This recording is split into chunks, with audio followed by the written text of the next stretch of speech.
Good morning everyone, this is Sandhya and welcome back to the channel.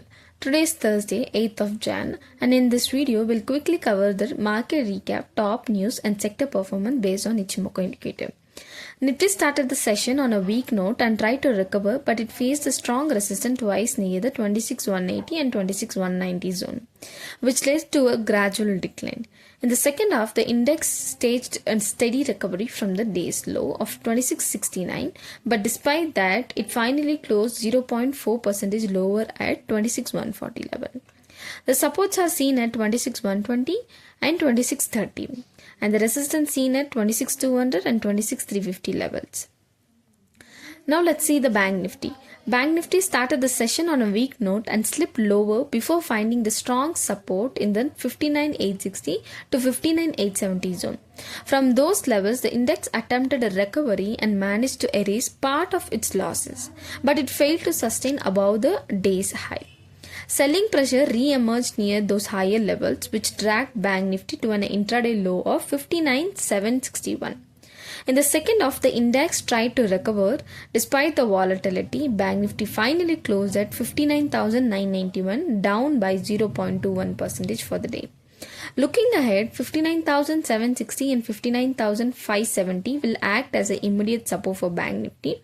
If it sustains below 59,500, would be extend its weakness further towards 59,000 mark.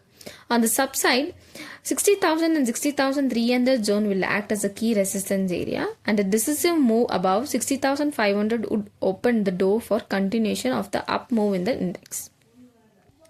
India's GDP growth is expected to rise sharply to 7.4% in financial year 26 compared to 6.5% in FY25.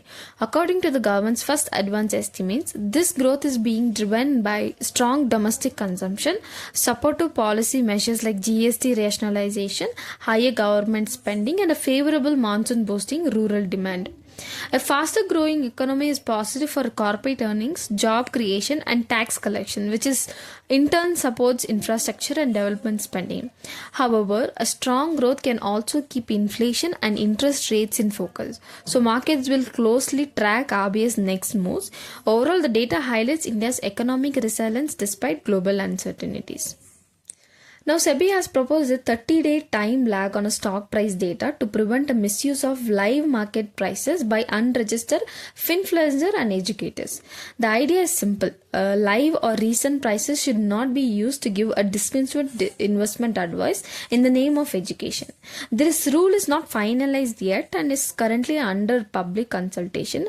If implemented, it will ensure investor education remains genuine, reduce misleading content and better protect retail investors.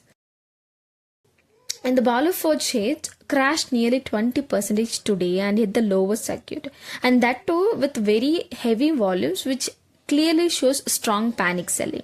So what's the reason behind the sharp fall? Firstly, there has been no fresh positive trigger from the company, and the stock was already under pressure after a strong rally in the past.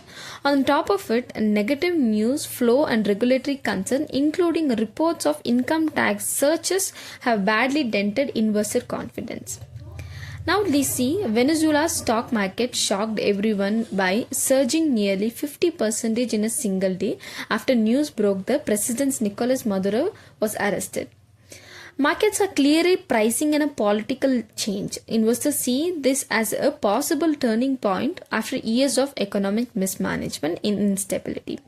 There is also strong optimism around sanctions easing and foreign investments returning, especially in Venezuela's oil sector, which holds some of the largest reserves in the world. Another key reason is low market liquidity.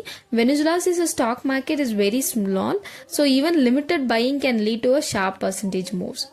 As for the impact, equities and bonds have jumped sharply, but volatility remains extremely high. This rally is driven more by hope and sentiment that fundamental, so sustainability will depend on what political and economic reforms follow next. On the 7th January, FII were net sellers, offloading about 1,528 crore worth of Indian equities, while DII were net buyers with roughly 2,889 crore of buying. This miss suggests global funds are cautious right now, but local institutional support is helping absorb the selling and keep the market from sliding further. I have attached the top gainers and losses for the day. The bullish sectors are IT, pharma and mid-cap, and the bearish sectors are bank, auto, FMCG, realty and PSU banks, and the neutral sectors are This video is purely for educational purposes. Please do not make any trading or investment decision based on this content. If you found this video useful, do consider subscribing to the channel. Even one subscription means a lot to me and motivates me to put in more effort and bring you better research. Thank you everyone.